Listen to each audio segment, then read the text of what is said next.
This will be obvious later, but my mom never told me any of these stories. Edie would have, but Mom didn't like bringing up the past. Though, when we adopted a stray kitten, she was the one who named it Molly. I spent a lot of time in Great-Grandma Edie's room. We got along, and it was a good place to hide from my mom. Her room was like a museum. For 500 years, the Finches have been famous throughout Norway for their fortune and misfortune.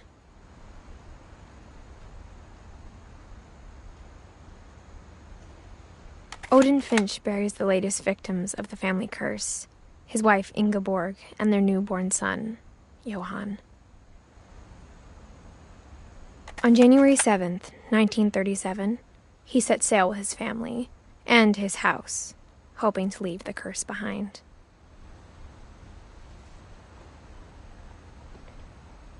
But 40-foot waves off the coast of Washington send the house and Odin to the bottom of the sea.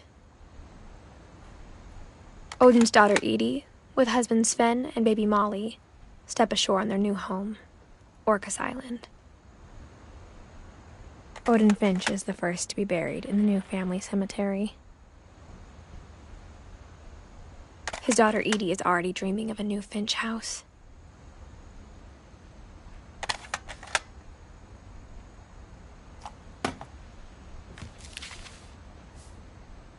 Whatever's wrong with this family, it goes back a long ways.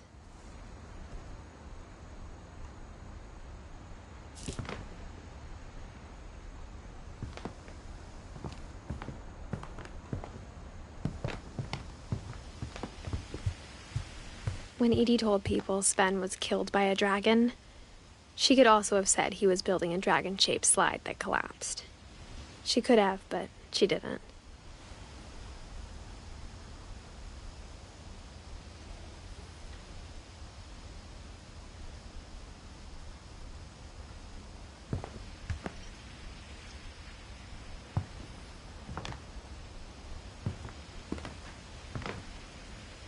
One summer, they evacuated the island, but Edie refused to go. For a few weeks, she was a celebrity.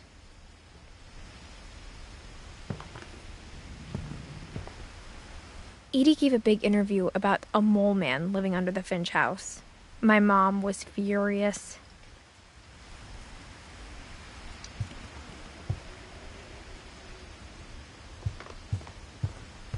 Louis died a week before we left, but Edie had already started to memorialize him.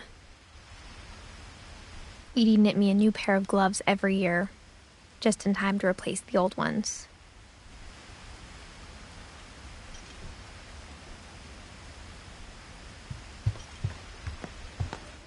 I hadn't thought of myself as Edith Jr. for a long, long time.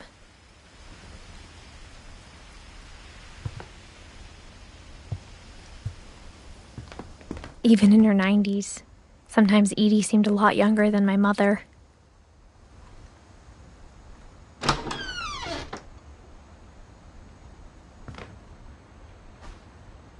The only trace Grandpa Sam's first wife Kay left on the house was the pink bathroom. It was a pretty big trace.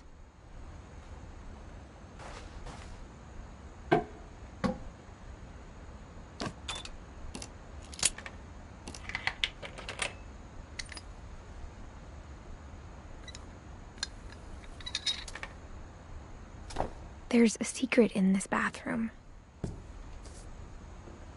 It's in the last place you would look. It isn't in the cupboard.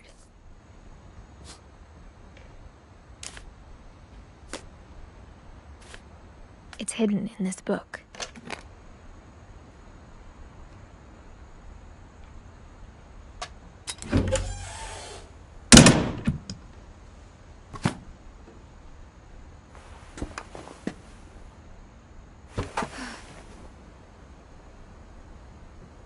Sven gave Sam an old camera he'd refurbished.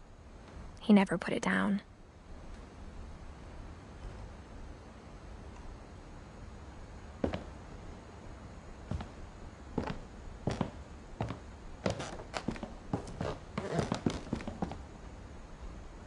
From the paintings on the wall, it was clear my brother Milton had been here before me.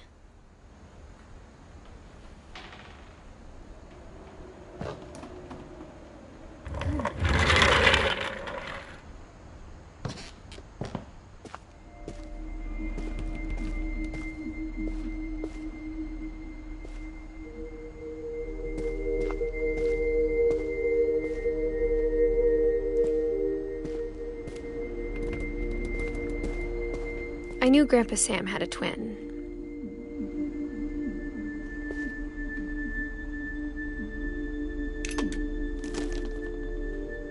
And that he never talked about him.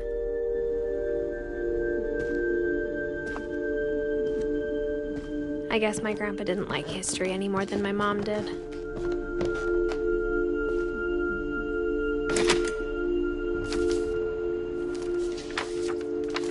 How I Want to Remember My Brother by Sam Finch.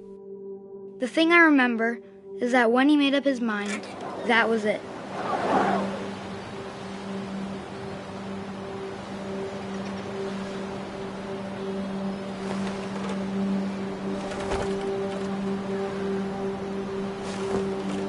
My brother said he'd die before he ate another mushroom. And he did. Hello. At Barbara's funeral, we swore.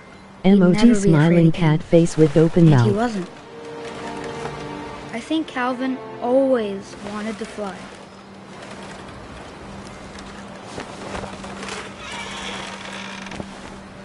Sam! Calvin! Dinner's ready! Coming! But that day, he finally made up his mind to do it. I told him going around was impossible. Maybe if I hadn't said that.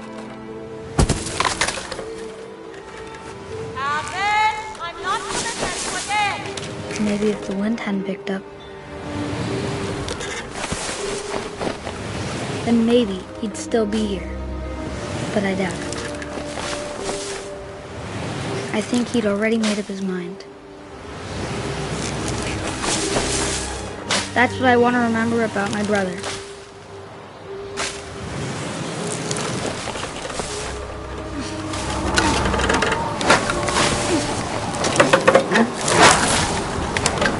The day he made up his mind to fly.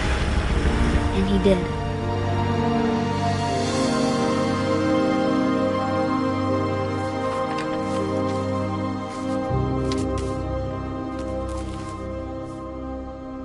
Calvin's story felt strangely familiar. When I was younger, I remember trying to do the exact same thing.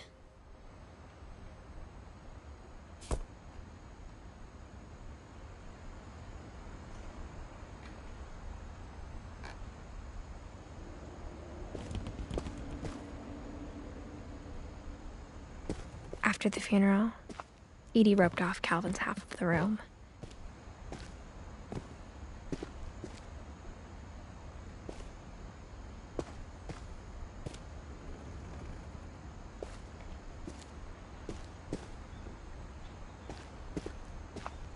Mom said Grandpa Sam enlisted at 18 and never set foot in the room again.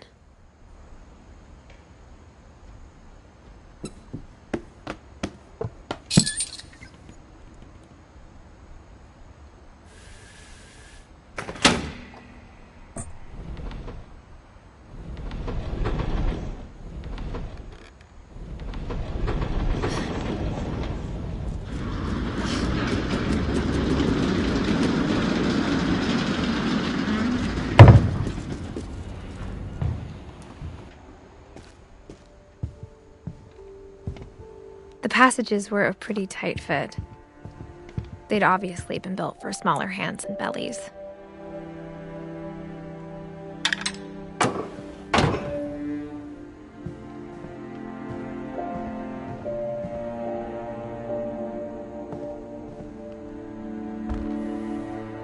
Barbara was a child star for 2 years, until America grew out of it.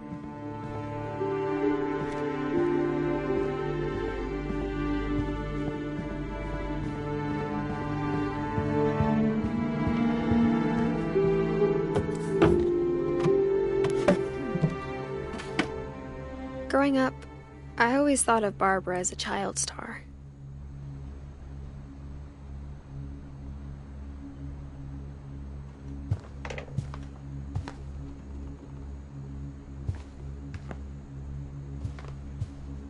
I never thought about how hard it must have been for her afterwards.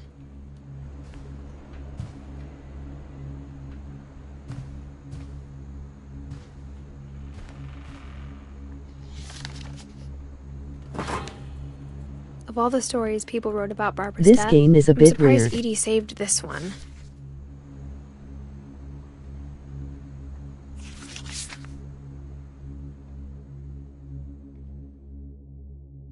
Old Jack here with another ghastly tale inspired by America's most unfortunate family. I'm calling it The Surprise Ending of Barbara Finch. As a child star, Barbara was famous for her scream. Now at 16, she was all washed up. A has-been. But in a lucky break, she'd been asked to perform her signature scream at a local convention for monster movie fans. It was just the boost her career needed. Unfortunately, her scream hadn't aged well.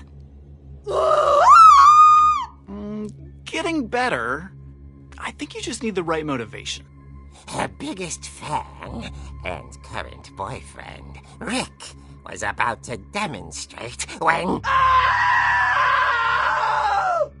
Now that was a great scream. It was Barbara's father, Sven. He'd slipped into a table saw and had to be rushed to the emergency room. So Barbara got stuck babysitting her youngest brother, Walter. Her convention comeback was cancelled. Okay, I'm hearing frustration, but I'm not hearing terror. What if I tried... A gang of hoodlums in Halloween masks have been terrorizing Orcas Island tonight. Police are urging residents to... That came from the basement. You're right! Also, I loved your delivery on that. Why is your basement door locked? Because my dad likes making puzzles and secret passages. There's a key hidden in the music box. The secret is to keep winding and winding until finally the key pops out. Thanks, babe. I'll be back in a sec. 20 minutes later, Rick hadn't returned. So Barbara went to look for him, right on cue. She reached for the music box.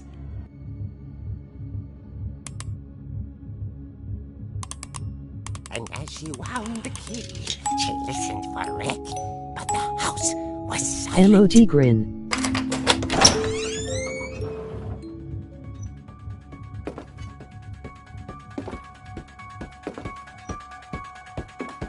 She found Rick's crutch and imagined the worst.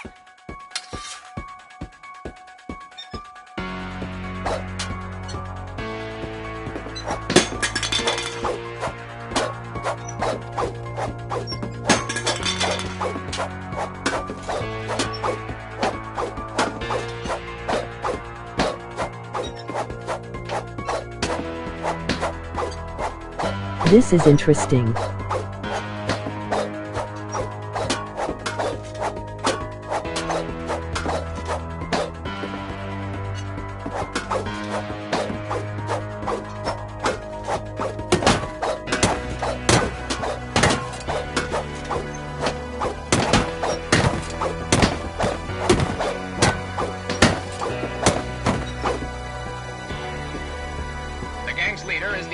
Hookman killer, Dr. Carl Hamill, who impaled and then ate his family 10 years ago tonight.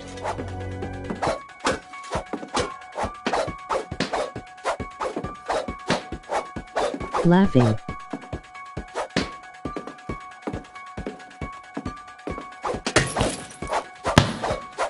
Yay.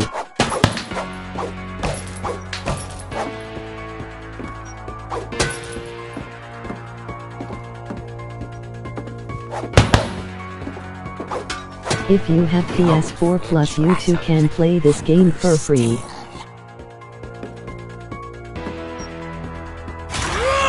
Oh dear! Oh! Rick? Barb, relax. I was just trying to scare you to help you find your scream. Well, I'm not scared, Rick. I'm furious. Then act furious. All I'm getting from you now is that you're hurt and confused and you're... She threw him out, but she kept a little something to remember him by. Barb, have you seen my other crutch? And she was still holding it when she fell asleep watching the Late Late Picture Show. Hours later... Barbara! Walter, what's going on up there? Ah! Okay, I'm coming up, but if this is a trick, you're dead, Walter.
Walter had vanished, but his bedside radio was still on.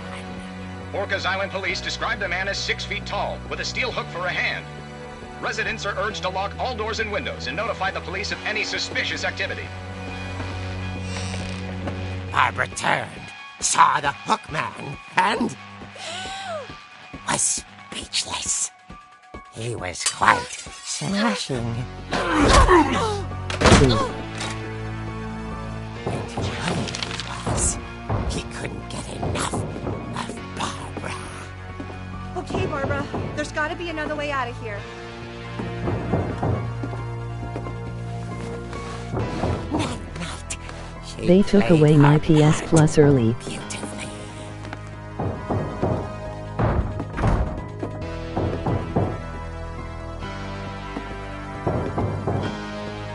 Molly's door hadn't been opened And gave me negative currency in some games. inches grow. Oh.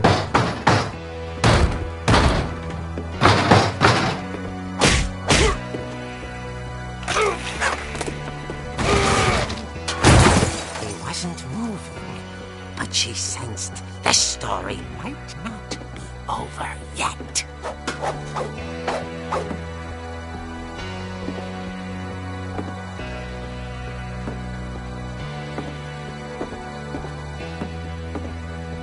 Yay, I am upset. The hookman had vanished. She listened for his breathing, but all she heard was...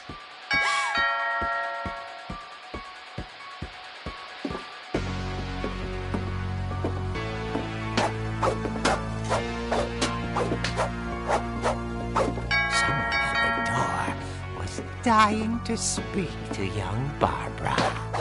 At the door, she heard whispering. It was coming from inside the house.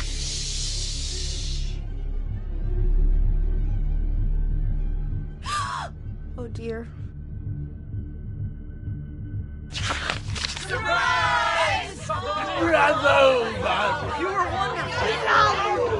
monsters had come to surprise her. For Barbara, it was a dream come true.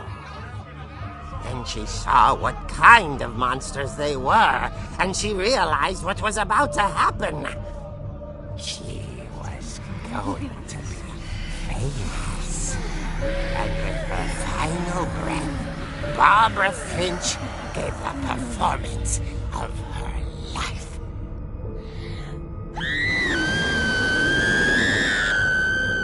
I wasn't there myself, but I hear Barbara was magnificent. Poor girl. She had a taste for stardom.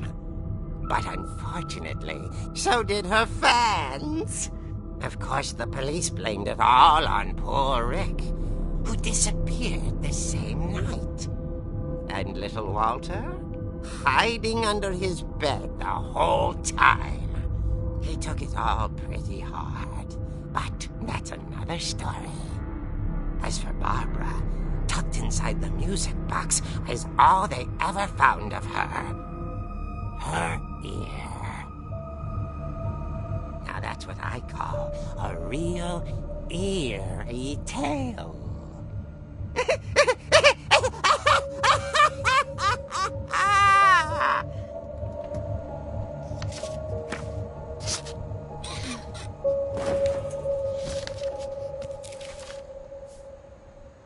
Edie told me all Barbara wanted was to be remembered, as absurd as that comic was.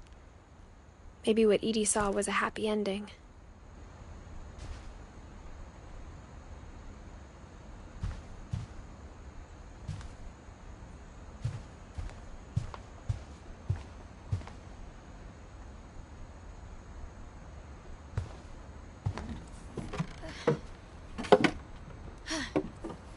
I guess now I know why Mom didn't like me playing with the music box.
Mom said the basement was off limits, unless I wanted another tetanus shot.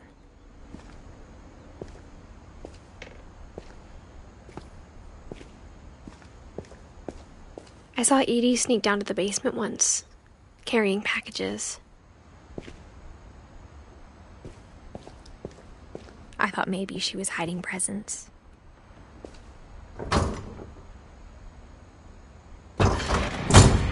It turned out she was hiding a lot more than that.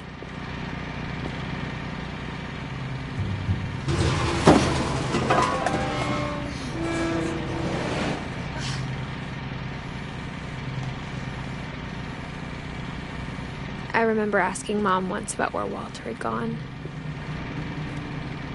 She said after Barbara died, he got as far away as he could. If there's a pattern in all these stories, I think it's that none of us has gotten very far.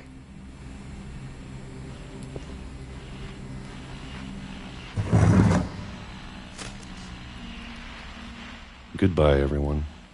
I can't believe I've been down here for 30 years.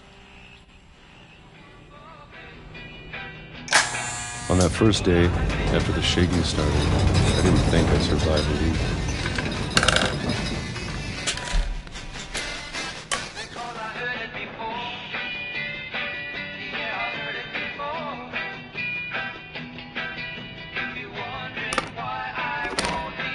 But after a few days, I settled into a routine. That's what kept me sane. Having a schedule, living for today. I always expected to be dead tomorrow. But if you wait long enough, you get used to anything.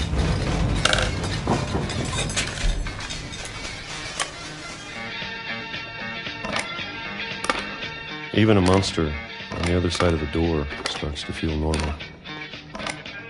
Almost friendly.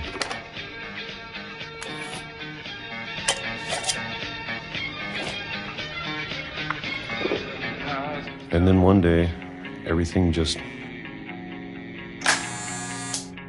stopped. Whatever that thing was, it was gone. Maybe you got tired of waiting. Or maybe I just got tired of being afraid.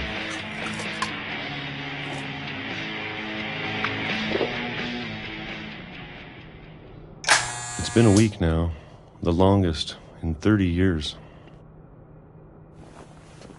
I'm done waiting.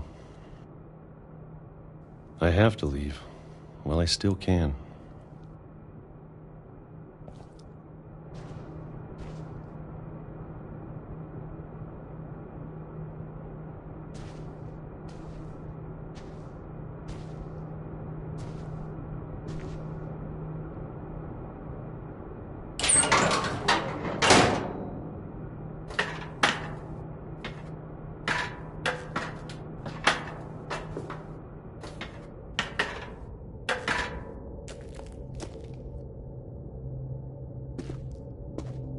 I know it's out there, somewhere.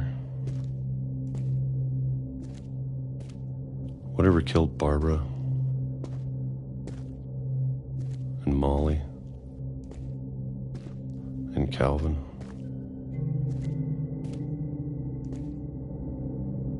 Maybe this is all a mistake.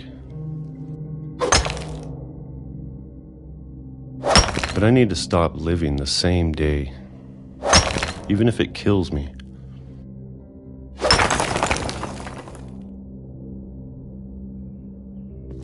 Whatever's out there, I want you to know I'm ready for it.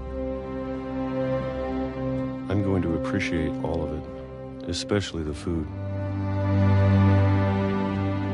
I don't mind if I only have a year left. Or a month. Or a single week. I'd be happy with one new day. I can already imagine the sun on my face.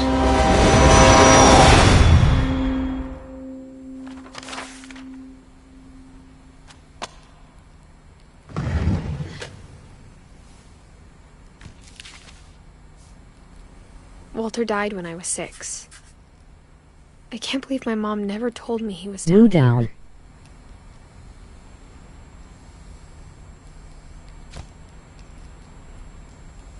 I'm sure my mom was trying to protect me.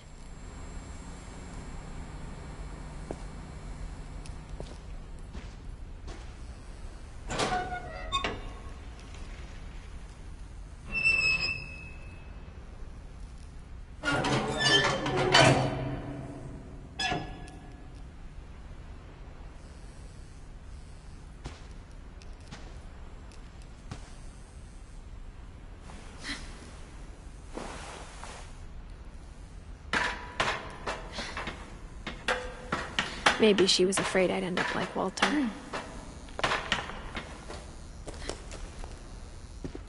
But if she never told me about an uncle under the house,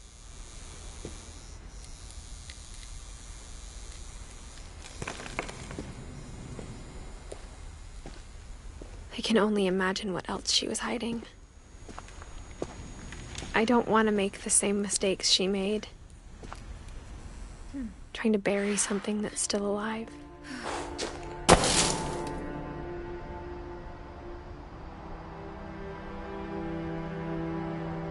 Now that there's only one of us left, or maybe 2, I thought it was time I heard the stories for myself and found out what happened to everyone else. But now I'm worried the stories themselves might be the problem. Maybe we believed so much in a family curse, we made it real.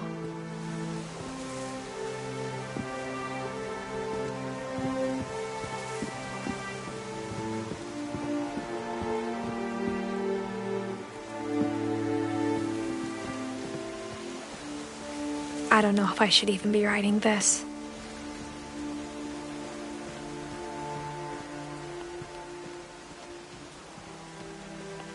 Maybe it'd be better if all this just died with me.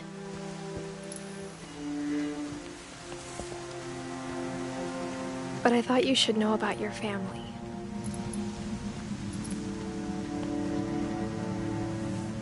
And the history you're a part of.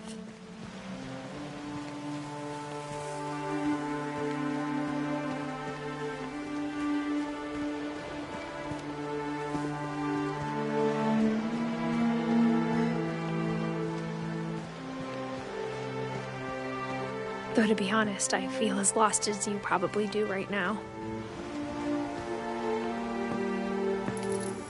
I think the people in these stories believed them, for what that's worth.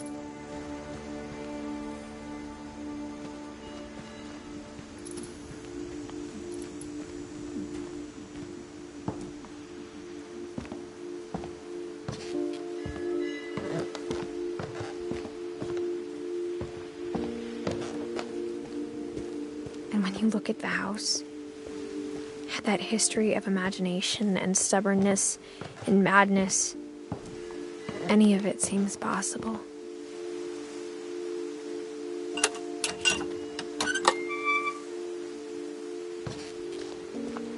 Boo.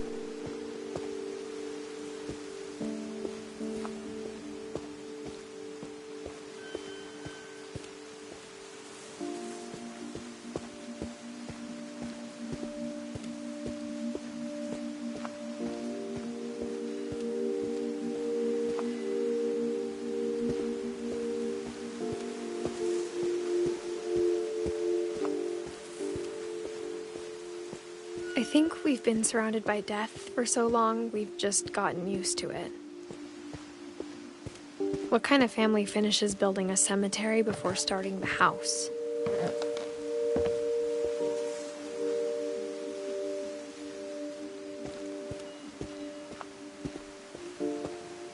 It's embarrassing for me to admit this, but the pet cemetery made me more uncomfortable than the human one. 3 of the gerbils are mine, and 2 had been my fault.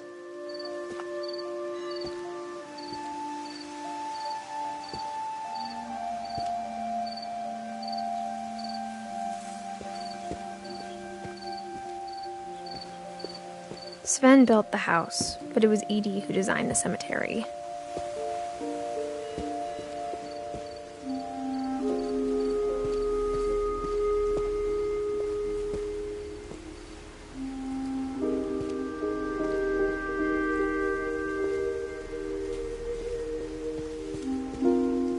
I'm sure Odin's monument had been Edie's idea. My mom was always trying to move on, but for Edie, the past never went away.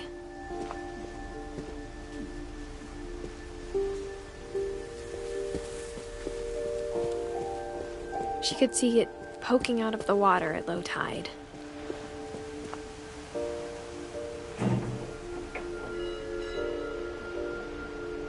Edie said she dreamed about the old house every night.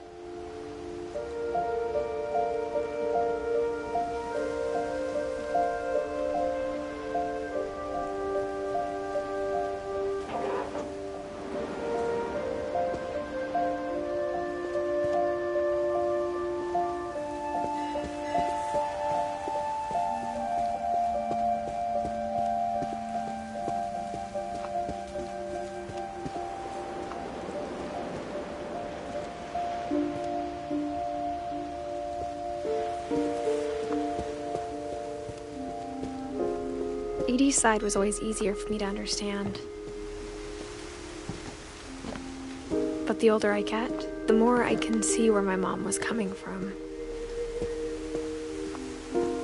Her dad had been pretty strict, but it wasn't enough to save her brothers. She was just trying to do better.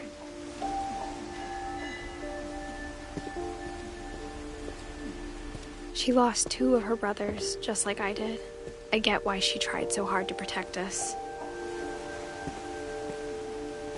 We never found Milton's body, so my mom insisted we were putting up a monument, not a tombstone.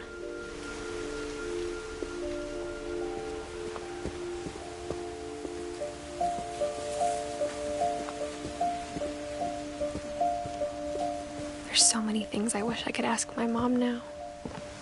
Part of me thinks this is what she wanted all along. For me to come back someday and find everything out for myself.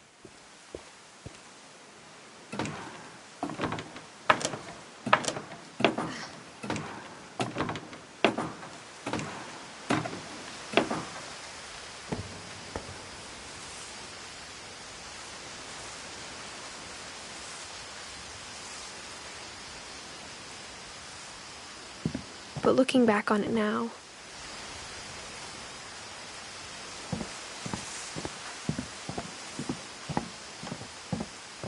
if she told me there was going to be so much climbing, I never would have come when I was 22 weeks pregnant.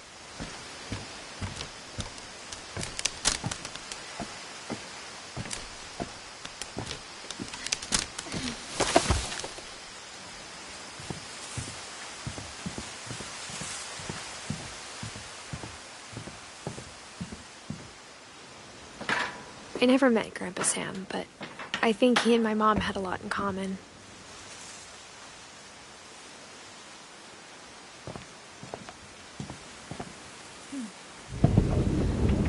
They were both pretty intense.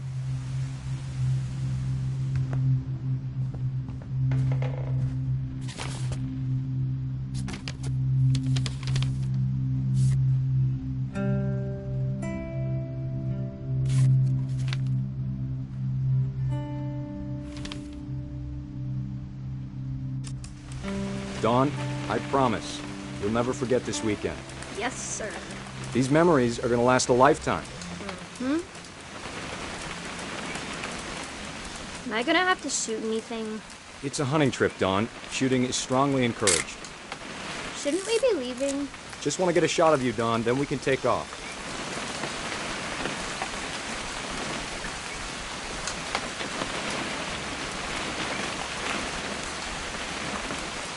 What?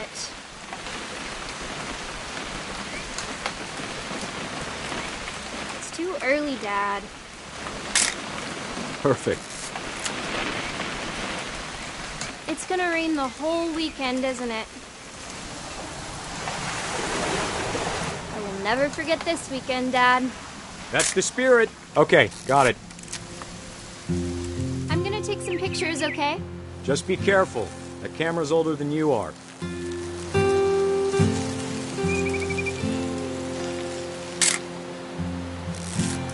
Definitely should not have drunk all that coffee.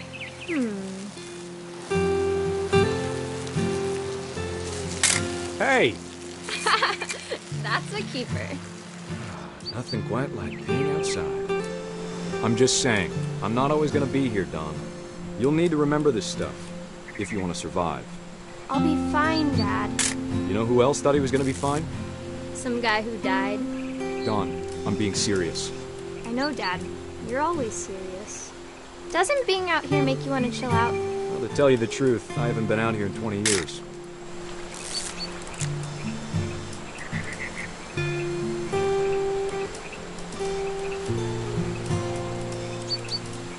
Last time I was with my brother Calvin. Man, that was a great trip. Dawn, don't you think you could find something more interesting to photograph? Your grandpa's Fen taught us how to fish, how to build a fire. We found an old logging trail. There were deer everywhere. I bet if I could remember where that trail was, we'd spot a buck for you in no time. Give me a minute to check the map.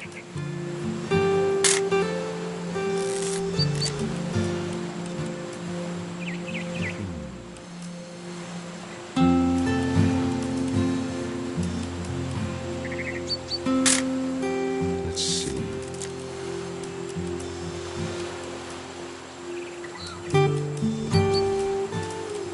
Maybe.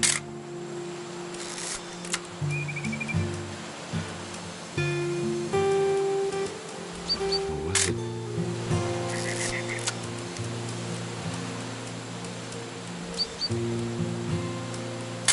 could have been. You don't need to waste any more film on me, kiddo.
What the hell am I supposed to be taking a photo of?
Dad!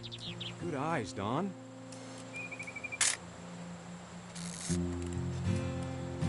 Before you take the shot, let me get a picture of you. That's some bullshit.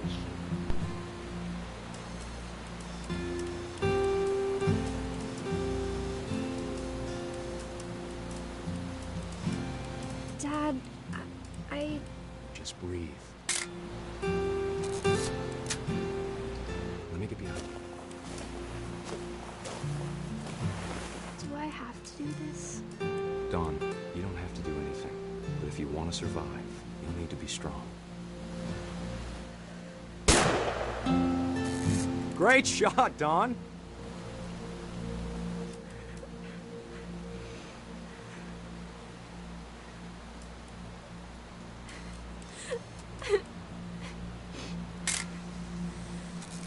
I'm proud of you, Dawn.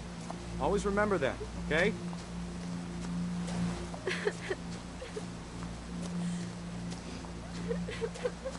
Dad, it's twitching. I think That's it's totally normal, Dawn. Just focus on the camera.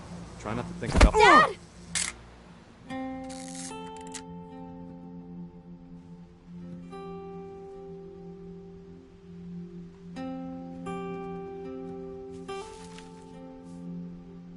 Of all these stories, that's the one I wish most that my mom had told me.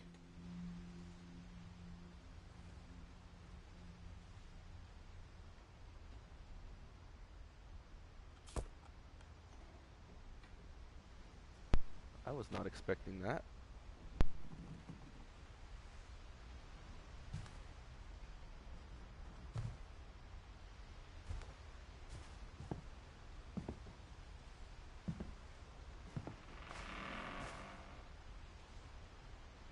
Instead of hiding from death, Sam seemed to go out of his way to meet it.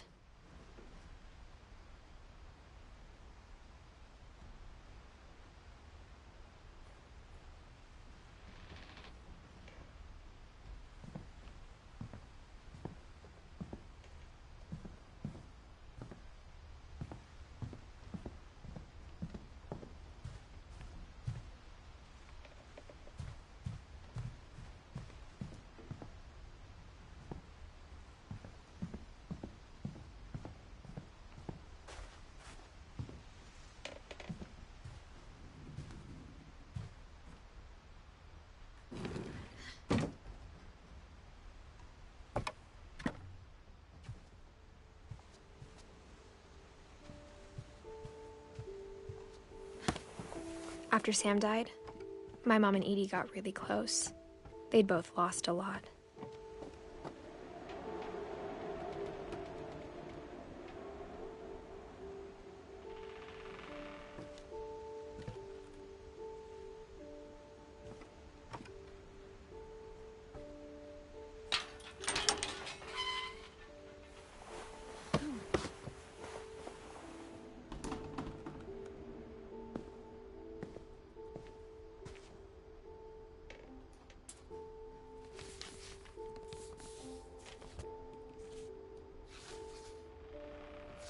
Dear Kay, do you remember the way Gregory used to laugh when he thought he was alone? Like something funny was happening, but only he could see it.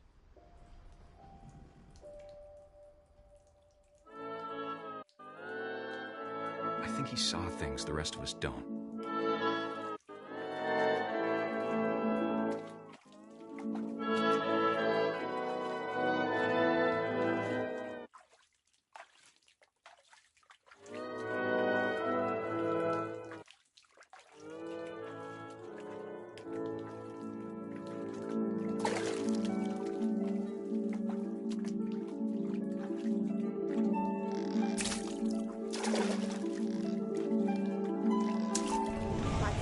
Gregory, it's time to... Hold on, sweetie. Hello? Sam, I told you I don't want to talk right now. I wonder what he saw. What his world was like.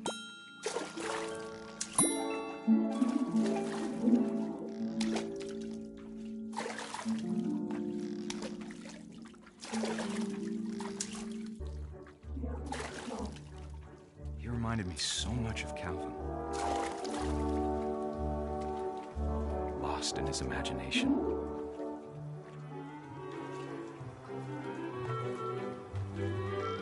Whatever it was he saw.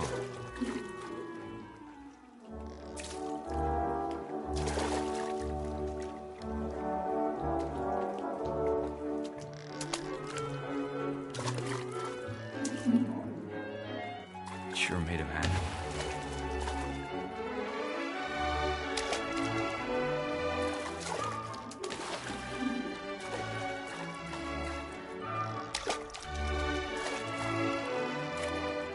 Very weird.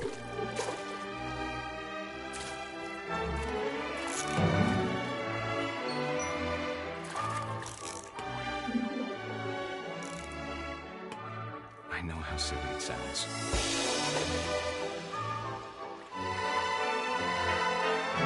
But I worried about a baby being too happy. LOL, what have I walked into? But I could feel him slipping away. Sorry about that, Gregory. I know you did everything you could. Maybe if I hadn't called that night.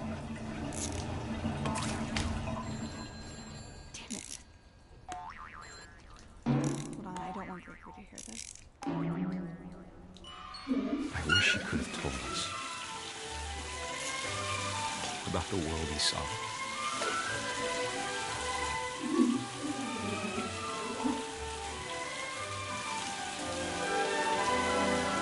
There's so much I don't understand about Gregory. About everything. Dreams be like.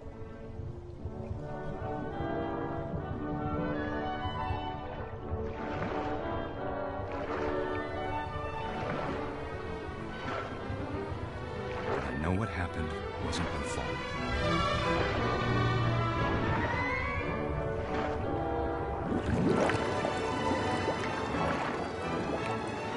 I'm sure he's happy. And he'd want you to be happy too. Good luck, Kay. Love, Sam.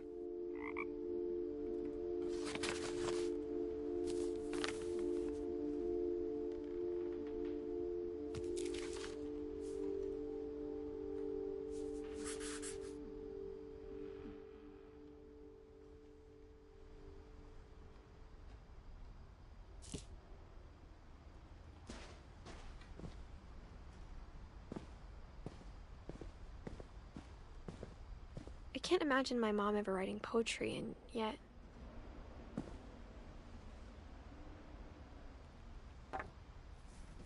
A poem for Gus, who always said the wedding was a bad idea. Well, I'm going to go GN peeps. Our father never hit us kids, at least not very hard, before the day my brother said with teenage disregard that he'd be dead before he'd see a wedding in our yard.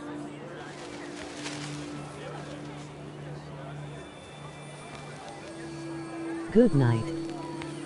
My father made him come, of course, but Gus stood far apart, just flew his kite and bottled up the storm inside his heart.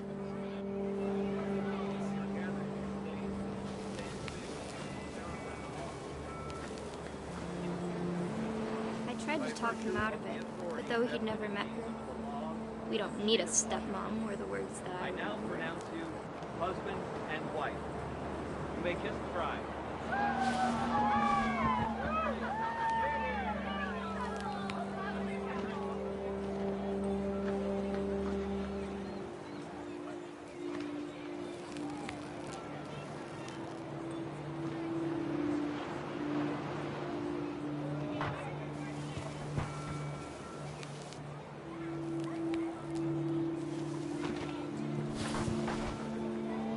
When the time for photos came, Dad ordered him to come here. But Gus declined, and as a sign held up his middle finger.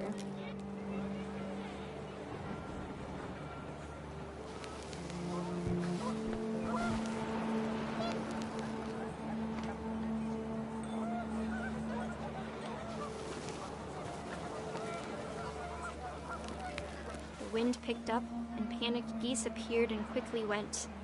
But all the humans did that day was go inside the tent.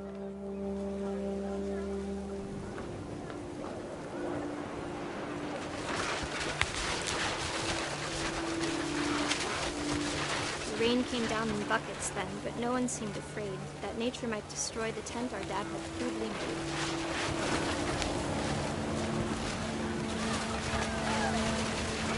The thunder sounded much too close and full of angry power. But all my father said to this was, "Make the music louder." Emoji grinning cat face with smiling eyes.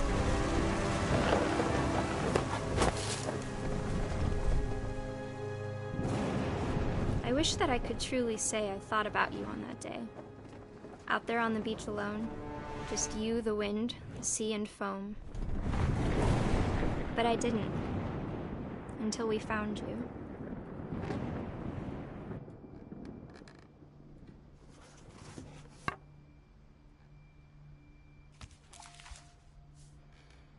She never talked about him, but Mom told me once if I was a boy, they were going to name me Gus.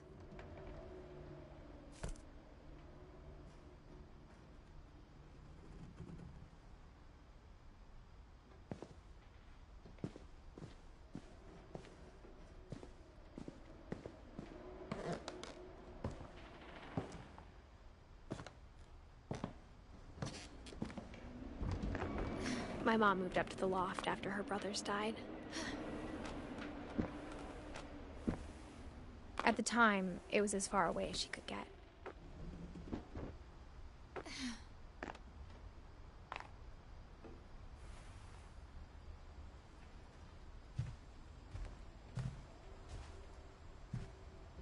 She spent a summer building houses in Calcutta, where she met my dad, Sanjay.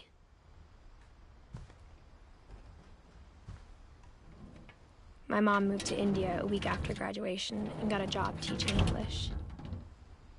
Louis was born a year later.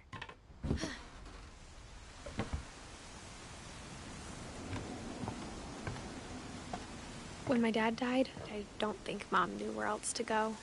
I'm sure Edie was happy to have her back.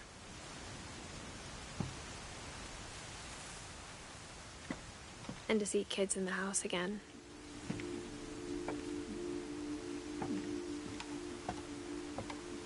The house had to get a little bigger, but Edie was used to that. And for a while, things were good. Almost normal. But it didn't last.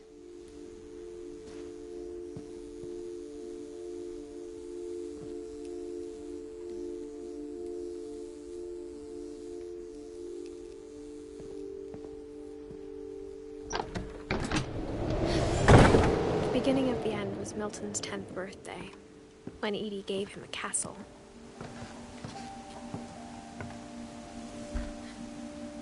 After Milton disappeared, the only thing he left behind was a room full of paintings.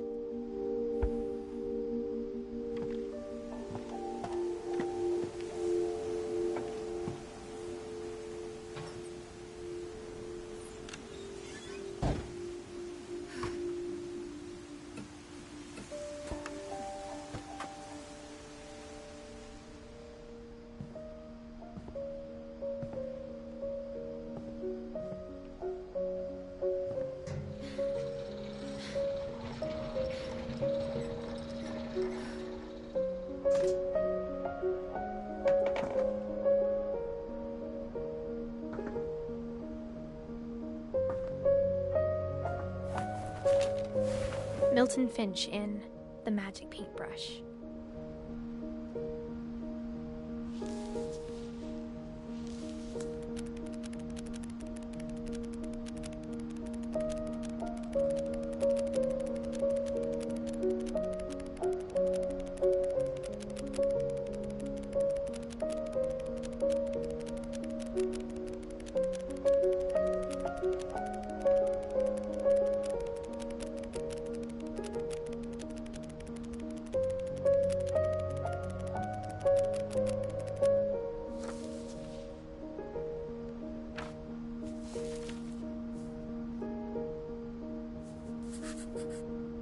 I was 4 when Milton disappeared.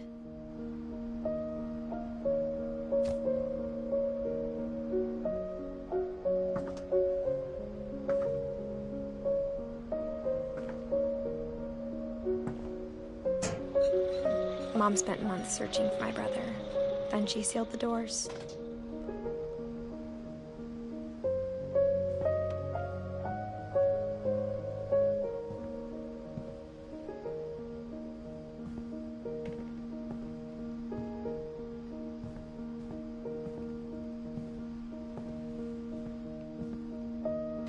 Whatever Milton had found in the house, Mom didn't want it getting out.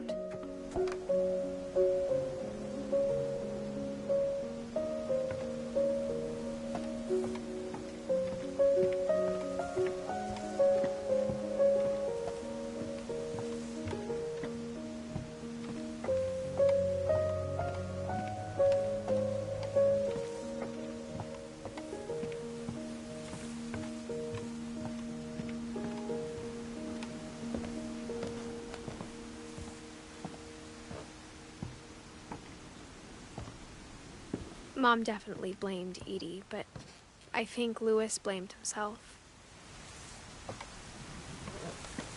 After he graduated, he just spent more and more time in his room, until Mom got him a job at the cannery. Everyone always told me to stay out of Louis's room, except Lewis.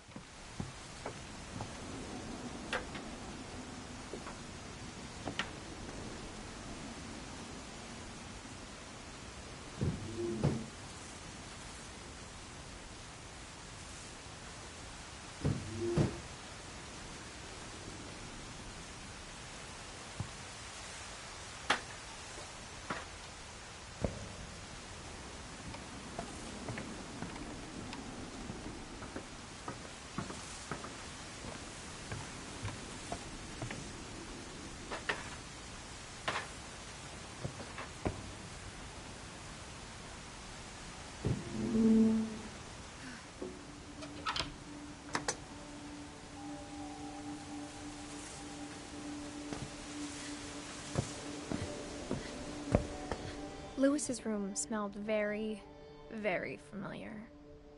That part of him lived on.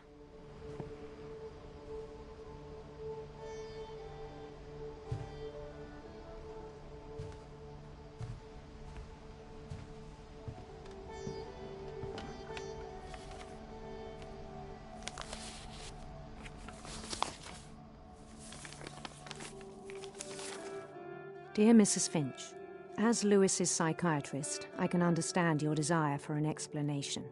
As I see it, the trouble began in January, shortly after we convinced your son to seek treatment for substance abuse.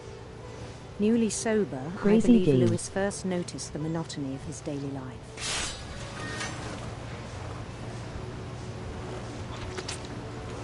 He kept working at the cannery, but he withdrew part of himself. In our sessions, I saw the same behavior. His mind began to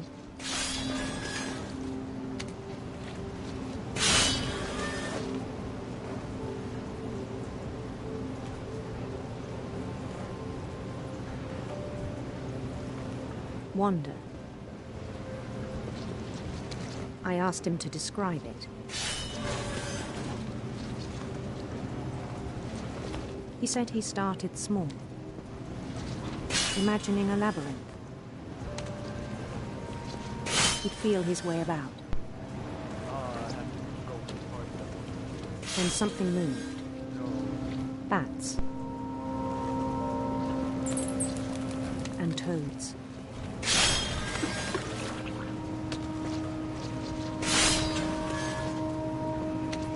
And things that have not names. He knew it was all in his head.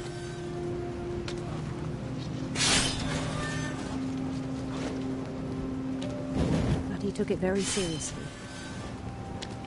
I had hoped he'd find himself.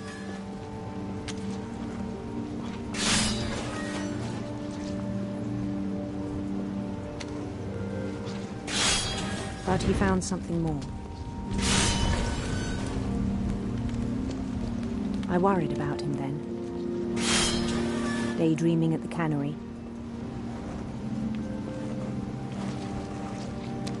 I spoke with his boss. But he said Lewis had become a model employee. Methodical, tireless, focused.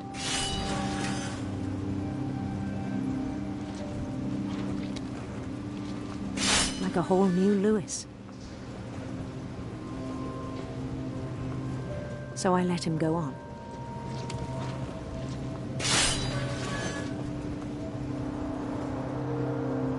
I even encouraged him. It seemed very promising at first. He told me he'd made a new friend.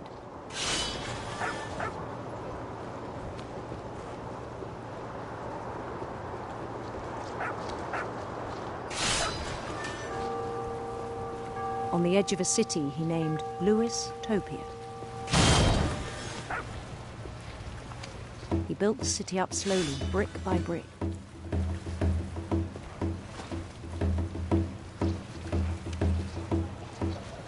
Then he made musicians.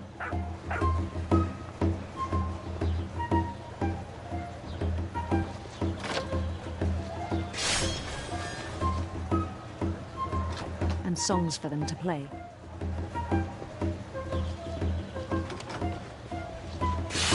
talked about starting a band. And he was always humming something. Every day his imagination grew stronger.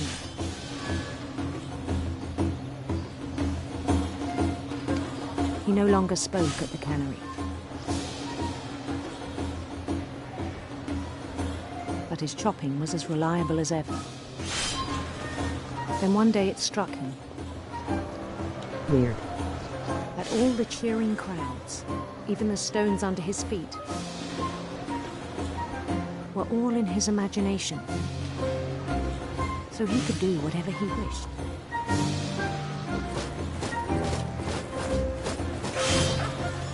He held an election for mayor. And he won. They begged him to stay, but his mind was already wandering. It became a game for him.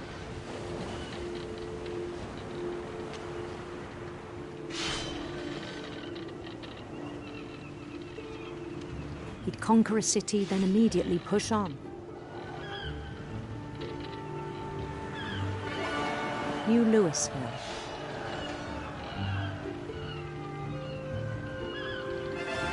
St. Louis. He started drifting away from our reality.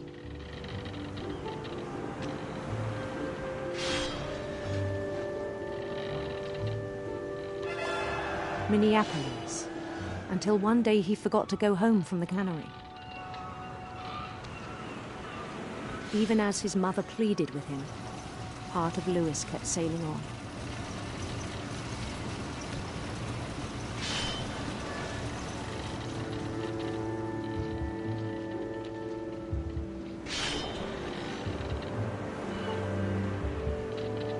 In Louisburg, he heard rumors of a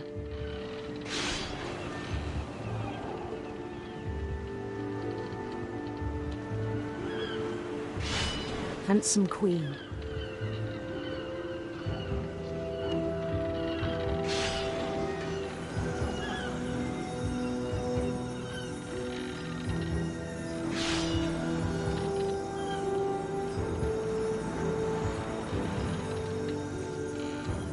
The queen was on her own quest for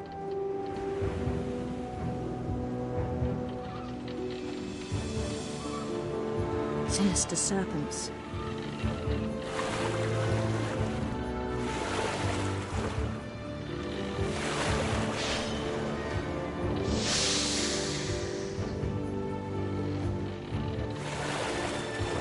He followed the sound of her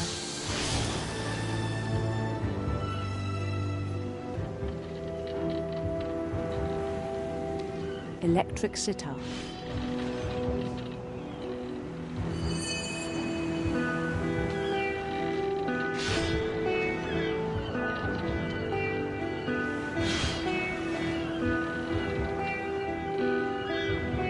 His chase led him to a golden palace east of the sun and west of the moon.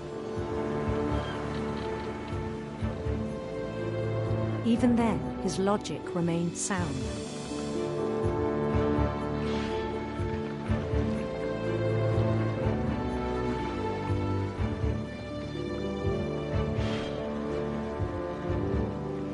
He knew the world was all in his imagination.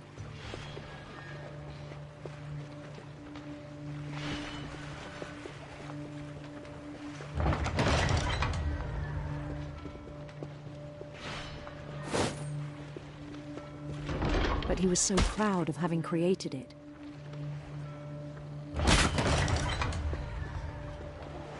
In his own eyes, he'd become something greater than a king.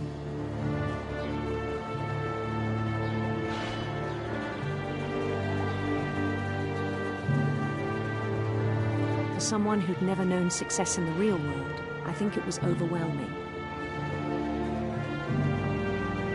And then it struck him that the real Louis was not the one chopping salmon, but the one climbing the steps of a golden palace.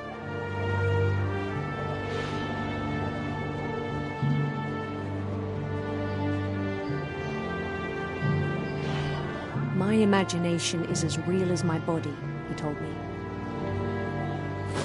It was hard to argue with him.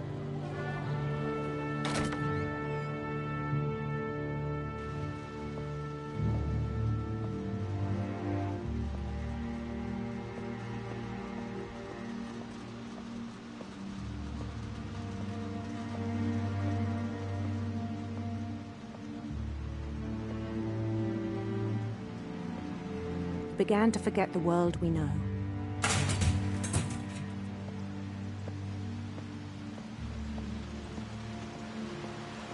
I think it pained him to remember Lewis. Goop no more fish.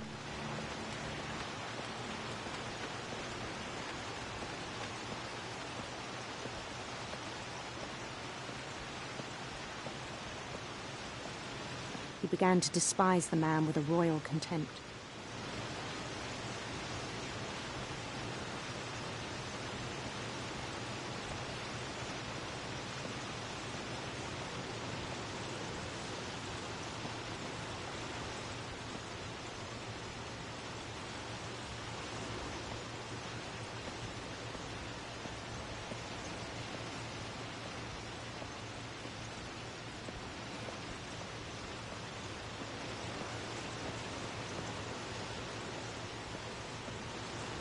I still thought I could save him.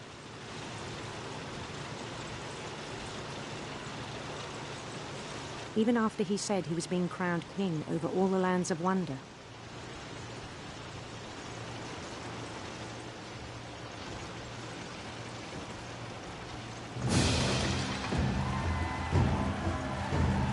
The palace would be packed with his companions.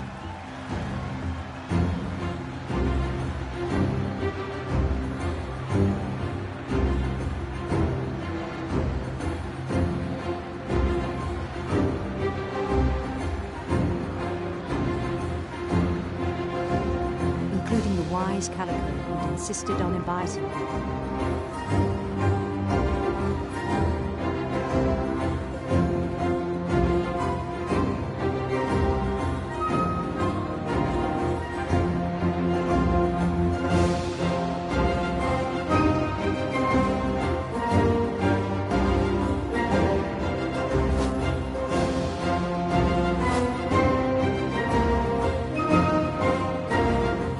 Waited, holding his crown.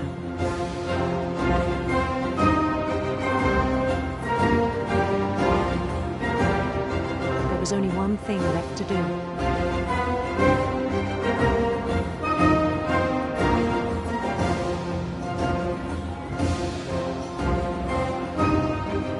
Bend down his head.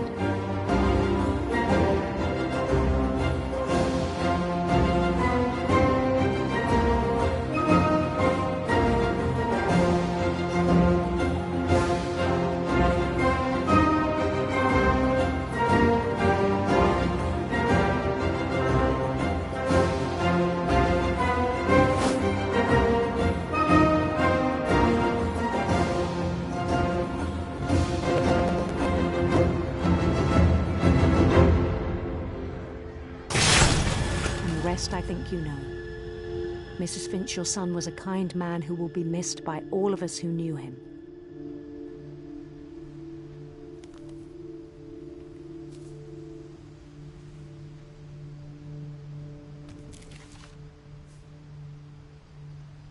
My brother was really cool.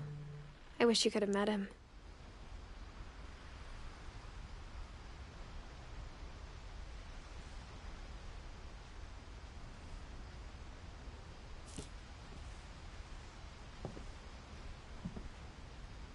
Lewis and I spent a lot of time playing games together, but he was surprisingly bad at them.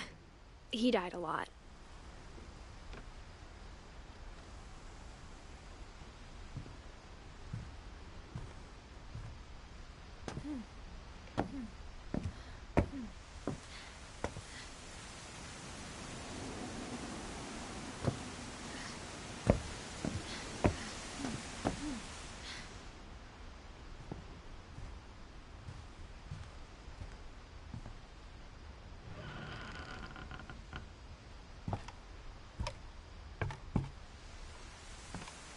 On the way back from Lewis's funeral, my mom told me to start packing. She waited until the day before we left to tell Edie. I'm not sure if she wanted to make it easier or harder.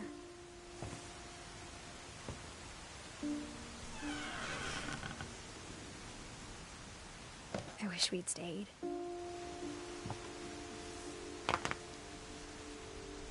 But I understand why we left.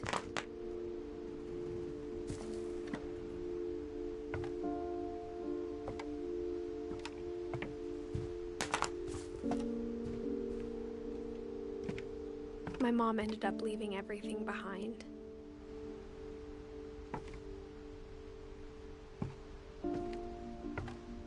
What happened that night had been coming for a long time. Maybe it should have come sooner.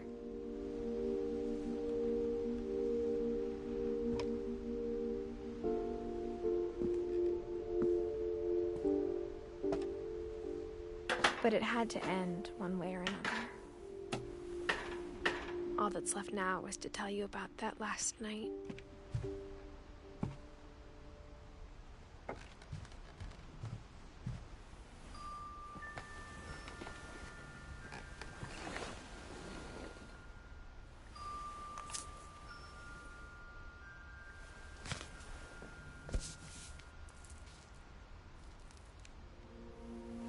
That whole last day, Edie just watched us pack and didn't say a word. Until supper, when she raised her glass and said, "To our final night together, and all our final nights apart." Grandma, you know what I said about alcohol. Some of your medications are very Edith, specific. I left a present for you in the hallway. Why don't you go open it? The grown-ups have to argue now. I'm sorry, you're right. We're all leaving tomorrow. Let's just enjoy our last... I'm not leaving. Edith, you're excused.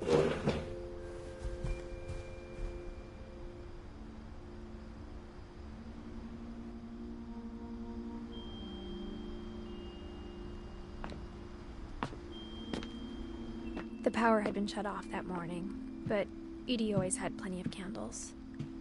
When my mom sealed the library, I don't think she knew about the other entrance. Or that Edie had a key to it.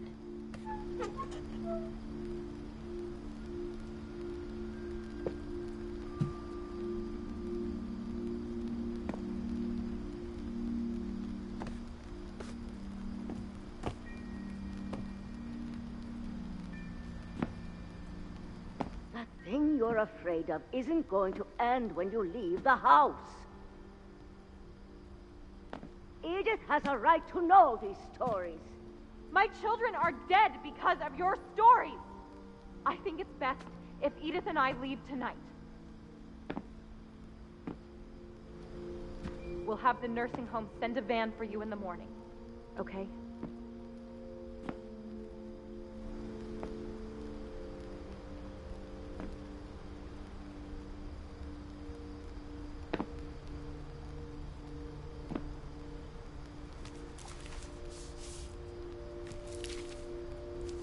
Dear Edith, there's so many stories I wish I could tell you, but there's only time for one. This is about what happened on the night you were born. That night, the tide went way, way out. It was the first and last time I ever saw the old house aground. There'd been an earthquake out in the middle of the ocean. They called it the lowest tide in 1,000 years. God, it smelled awful. You know, I've seen that house every day of my life. But I never thought I'd go back to it. When the fog rolled in, I lost my way.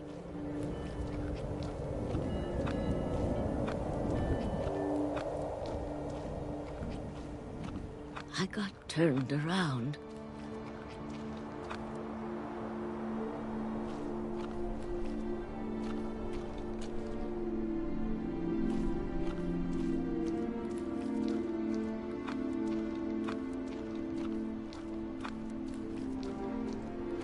For a while, I wondered.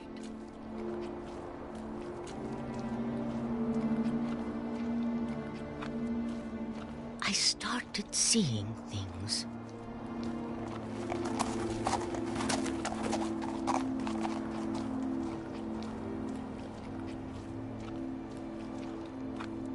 Things I'd forgotten had ever existed.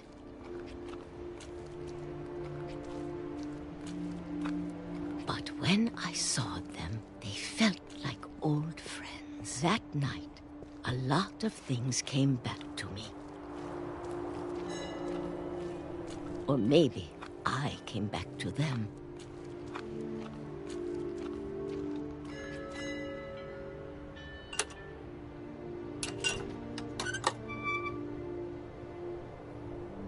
Things I can't explain, but that I need you to try and... Edith, what are you doing in here? It's mine. Edith! Mom, you're gonna rip it! Let go! I kicked and screamed, but Mom dragged me to the car. I never saw Great-Grandma Edie again. The next morning, the van came to pick her up, but she was already gone. After that, we moved around a lot.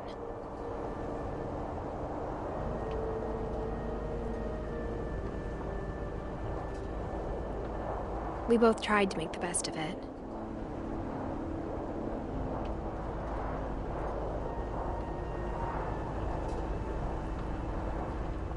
A few years went by.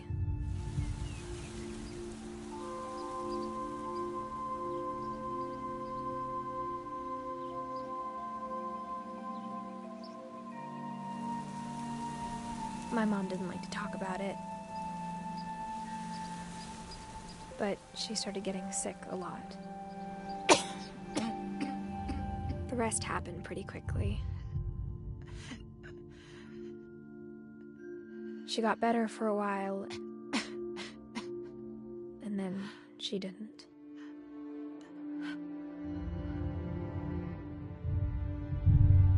And then I was alone.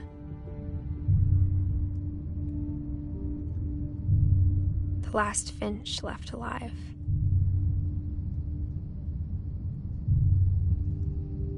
Until I found out about you. I'm still not sure what to tell you about all this.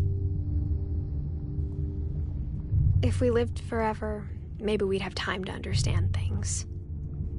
But as it is, I think the best we can do is try to open our eyes. And appreciate how strange and brief all of this is.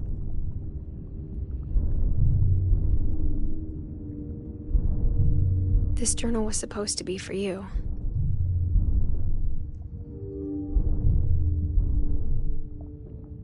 But now I hope you'll never see it. I just want to meet you and tell you all these stories myself. But I guess if you're reading this now, things didn't work out that way.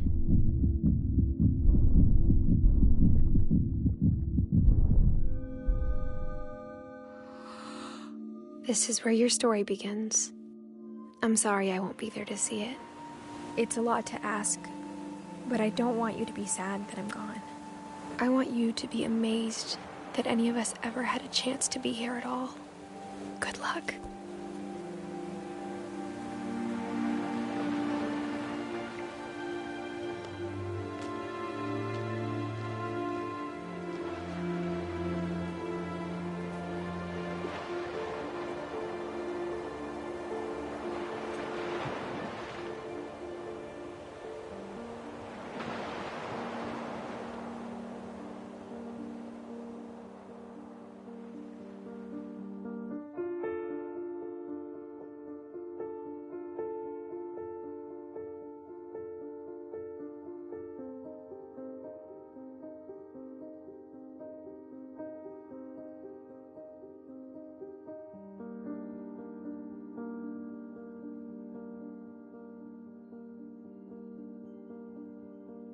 Well,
Well, damn.